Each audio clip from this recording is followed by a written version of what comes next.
Praise the Lord. இன்றைய நாளுக்கான தியானம் பிரசங்கி 5ஆம் அதிகாரம் 1 முதல் 20 வரை. நீ தேவாலயத்துக்கு போகும்போது உன் நடையை காத்துக்கொள். மூடர் பலியிடுவது போல பலியிடுவதை பார்க்கிலும் செவி கொடுக்க சேர்வதே நலம். தாங்கள் செய்கிறது தீமை என்று அறியாதிருக்கிறார்கள். தேவ சமூகத்தில் நீ துணிகரமாய் உன் வாயினால் பேசாமலும் மனம் பதறி ஒரு வார்த்தையையும் சொல்லாமலும் இரு. தேவன் வானத்தில் இருக்கிறார், நீ பூமியில் இருக்கிறாய். ஆதலால் உன் வார்த்தைகள் சுருக்கமாய் இருப்பதாக. தொல்லையின் திரட்சினால் சொப்பனம் பிறக்கிறது போல வார்த்தைகளின் திரட்சினால் மூடனுடைய சத்தம் பிறக்கும். நீ தேவனுக்கு ஒரு பொருத்தனை பண்ணி கொண்டால் அதை செலுத்த தாமதியாதே. அவர் மூடரில் பிரியப்படுகிறதில்லை. நீ நேர்ந்து கொண்டதை செய். நீ நேர்ந்து கொண்டதை செய்யாமற் போவதை பார்க்கிலும் நேர்ந்து கொள்ளாதிருப்பதே நலம். உன் மாம்சத்தை பாவத்துக்குள்ளாக்க உன் வாய்க்கு இடம் கொடாதே. அது புத்தி பிசகினால் செய்தது என்று தூதனுக்கு முன் சொல்லாதே. தேவன் உன் வார்த்தைகளினாலே கோபம் கொண்டு உன் கைகளின் கிரியையை அழிப்பானேன். அநேக சொப்பனங்கள் மாயையாய் இருப்பது போல அநேக வார்த்தைகளும் வியர்த்தமாய் இருக்கும். ஆகையால் நீ தேவனுக்கு பயந்திரு. ஒரு தேசத்தில் ஏழைகள் ஒடுக்கப்படுகிறதையும் நியாயமும் நீதியும் புரட்டப்படுகிறதையும் நீ காண்பாயானால் அதை குறித்து ஆச்சரியப்படாதே. உயர்ந்தவன் மேல் உயர்ந்தவன் காவலாளியாய் இருக்கிறான். அவர்கள் மேல் உயர்ந்தவரும் ஒருவர் உண்டு. பூமியில் விளையும் பலன் யாவருக்கும் உரியது. ராஜாவும் வயலின் பலனால் ஆதரிக்கப்படுகிறான். பணப்பிரியன் பணத்தினால் திருப்தி அடைவதில்லை. செல்வப்பிரியன் செல்வ பெருக்கினால் திருப்தி அடைவதில்லை. இதுவும் மாயையே. பொருள் பெருகினால் அதை தின்கிறவர்களும் பெருகுகிறார்கள். அதை உடையவர்கள் தங்கள் கண்களினால் அதை காண்பதே அன்றி அவர்களுக்கு பிரயோஜனம் என்ன? வேலை செய்கிறவன் கொஞ்சமாய் புசித்தாலும் அதிகமாய் புசித்தாலும் அவன் நித்திரை இன்பமாயிருக்கும். செல்வனுடைய பெருக்கோ அவனை தூங்க ஒட்டாது. சூரியனுக்கு கீழே நான் கண்ட வேறொரு கொடிய தீங்கும் உண்டு. அதாவது ஐஸ்வர்யமானது அதை உடையவர்களுக்கே கேடு உண்டாகும்படி சேகரித்து வைக்கப்படுவதாம். அந்த ஐஸ்வர்யம் விக்கினத்தால் அழிந்து போகிறது. அவன் ஒரு புத்திரனை பெறுகிறான். அவன் கையில் யாதொன்றும் இல்லை. தான் தாயின் கர்ப்பத்திலிருந்து நிர்வாணியாய் வந்தான். வந்தது போலவே நிர்வாணியாய் திரும்ப போவான். அவன் தன் பிரயாசத்தினால் உண்டான பலன் ஒன்றையும் தன் கையிலே எடுத்துக்கொண்டு போவதில்லை. அவன் வந்த பிரகாரமே போகிறான். இதுவும் கொடுமையான தீங்கு. அவன் காற்றுக்கு பிரயாசப்பட்டதினால் அவனுக்கு லாபம் என்ன? அவன் தன் நாட்களில் எல்லாம் இருளிலே புசித்து மிகவும் சலித்து நோயும் துன்பமும் அடைகிறான். இதோ உயிரோடு இருக்கும்படி தேவன் அருளி செய்த நாளெல்லாம் மனுஷன் புசித்து குடித்து சூரியனுக்கு கீழே தான் படும் பிரயாசம் அனைத்தின் பலனையும் அனுபவிப்பதே நலமும் உத்தமும் ஆன காரியமென்று நான் கண்டேன். இதுவே அவன் பங்கு. தேவன் ஐஸ்வர்யத்தையும் சம்பத்தையும் எவனுக்கு கொடுத்திருக்கிறாரோ அவன் அதிலே புசிக்கவும் தன் பங்கை பெறவும் தன் பிரயாசத்திலே மகிழ்ச்சியாய் இருக்கவும் அவனுக்கு அதிகாரம் அளிப்பது தேவனுடைய அனுகிரகம். அவனுடைய இருதயத்திலே மகிழும்படி தேவன் அவனுக்கு அனுகிரகம் பண்ணுகிறபடினால் அவன் தன் ஜீவனுள்ள நாட்களை அதிகமாய் நினையான். நீ தேவாலயத்துக்கு போகும்போது உன் நடையை காத்துக்கொள்.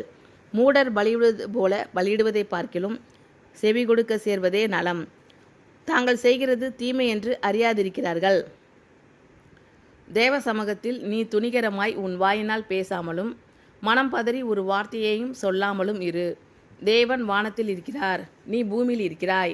ஆதலால் உன் வார்த்தைகள் சுருக்கமாய் இருப்பதாக. தொல்லையின் திரட்சினால் சொப்பனம் பிறக்கிறது போல வார்த்தைகளின் திரட்சினால் மூடனுடைய சத்தம் பிறக்கும். நீ தேவனுக்கு ஒரு பொருத்தனை பண்ணி கொண்டால் அதை செலுத்த தாமதியாதே. அவர் மூடரில் பிரியப்படுகிறதில்லை. நீ நேர்ந்து கொண்டதை செய். நீ நேர்ந்து கொண்டதை செய்யாமற் போவதை பார்க்கிலும் நேர்ந்து கொள்ளாதிருப்பதே நலம்.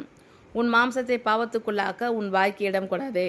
அது புத்தி பிசகினால் செய்தது என்று தூதனுக்கு முன் சொல்லாதே. தேவன் உன் வார்த்தைகளினாலே கோபம் கொண்டு உன் கைகளின் கிரியையை அழிப்பானேன். அநேக சொப்பனங்கள் மாயையாய் இருப்பது போல அநேக வார்த்தைகளும் வியர்த்தமாய் இருக்கும். ஆகையால் நீ தேவனுக்கு பயந்திரு. ஒரு தேசத்தில் ஏழைகள் ஒடுக்கப்படுகிறதையும் நியாயமும் நீதியும் புரட்டப்படுகிறதையும் நீ காண்பாயானால் அதை குறித்து ஆச்சரியப்படாதே. உயர்ந்தவன் மேல் உயர்ந்தவன் காவலாளியாய் இருக்கிறான். அவர்கள் மேல் உயர்ந்தவரும் ஒருவர் உண்டு. பூமியில் விளையும் பலன் யாவருக்கும் உரியது. ராஜாவும் வயலின் பலனால் ஆதரிக்கப்படுகிறான். பணப்பிரியன் பணத்தினால் திருப்தி அடைவதில்லை. செல்வப்பிரியன் செல்வ பெருக்கினால் திருப்தி அடைவதில்லை. இதுவும் மாயையே. பொருள் பெருகினால் அதை தின்கிறவர்களும் பெருகுகிறார்கள். அதை உடையவர்கள் தங்கள் கண்களினால் அதை காண்பதே அன்றி அவர்களுக்கு பிரயோஜனம் என்ன? வேலை செய்கிறவன் கொஞ்சமாய் புசித்தாலும் அதிகமாய் புசித்தாலும் அவன் நித்திரை இன்பமாய் இருக்கும். செல்வனுடைய பெருக்கோ அவனை தூங்க ஒட்டாது. சூரியனுக்கு கீழே நான் கண்ட வேறொரு கொடிய தீங்கும் உண்டு. அதாவது ஐஸ்வர்யமானது அதை உடையவர்களுக்கே கேடு உண்டாகும்படி சேகரித்து வைக்கப்படுவதாம். அந்த ஐஸ்வர்யம் விக்கினத்தால் அழிந்து போகிறது.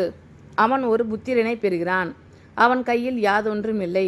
தன் தாயின் கர்ப்பத்திலிருந்து நிர்வாணியாய் வந்தான். வந்தது போலவே நிர்வாணியாய் திரும்ப போவான்.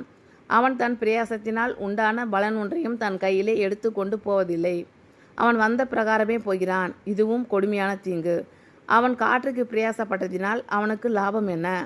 அவன் தன் நாட்களில் எல்லாம் இருளிலே புசித்து மிகவும் சலித்து நோயும் துன்பமும் அடைகிறான். இதோ உயிரோடு இருக்கும்படி தேவன் அருளி செய்த நாளெல்லாம் மனுஷன் புசித்து குடித்து சூரியனுக்கு கீழே தான் படும் பிரயாசம் அனைத்தின் பலனையும் அனுபவிப்பதே நலமும் உத்தமமும் ஆன காரியமென்று நான் கண்டேன். இதுவே அவன் பங்கு. தேவன் ஐஸ்வர்யத்தையும் சம்பத்தையும் எவனுக்கு கொடுத்திருக்கிறாரோ அவன் அதிலே புசிக்கவும் தன் பங்கை பெறவும் தன் பிரயாசத்திலே மகிழ்ச்சியாக இருக்கவும் அவனுக்கு அதிகாரம் அளிப்பது தேவனுடைய அனுகிரகம். அவனுடைய இருதயத்திலே மகிழும்படி தேவன் அவனுக்கு அனுகிரகம் பண்ணுகிறபடியினால் அவன் தன் ஜீவனுள்ள நாட்களை அதிகமாய் நினையான். நீ தேவாலயத்துக்கு போகும்போது உன் நடையை காத்துக்கொள். மூடர் பலியிடுவது போல பலியிடுவதை பார்க்கிலும் செவி கொடுக்க சேர்வதே நலம். தாங்கள் செய்கிறது தீமை என்று அறியாதிருக்கிறார்கள். தேவ சமூகத்தில் நீ துணிகரமாய் உன் வாயினால் பேசாமலும் மனம் பதறி ஒரு வார்த்தையையும் சொல்லாமலும் இரு. தேவன் வானத்தில் இருக்கிறார், நீ பூமியில் இருக்கிறாய்.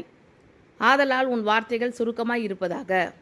தொல்லையின் திரட்சினால் சொப்பனம் பிறக்கிறது போல வார்த்தைகளின் திரட்சினால் மூடருடைய சத்தம் பிறக்கும்.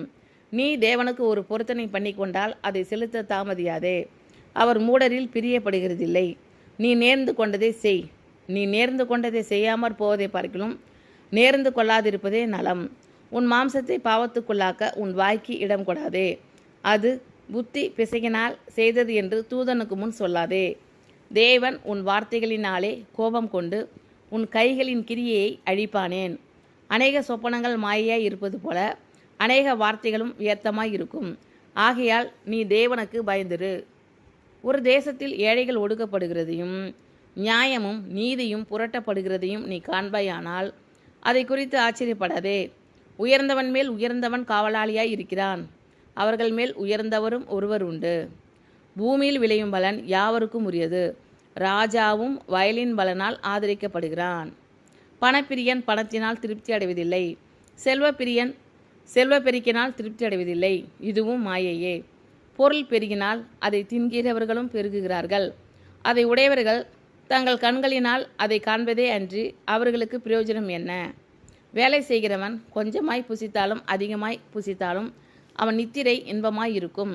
செல்வனுடைய பெருக்கோ அவனை தூங்க ஒட்டாது. சூரியனுக்கு கீழே நான் கண்ட வேறொரு கொடிய தீங்கும் உண்டு. அதாவது ஐஸ்வர்யமானது அதை உடையவர்களுக்கே கேடு உண்டாகும்படி சேகரித்து வைக்கப்படுவதாம். அந்த ஐஸ்வர்யம் விக்கினத்தால் அழிந்து போகிறது. அவன் ஒரு புத்திரனை பெறுகிறான். அவன் கையில் யாதொன்றும் இல்லை. தன் தாயின் கர்ப்பத்திலிருந்து நிர்வாணியாய் வந்தான்.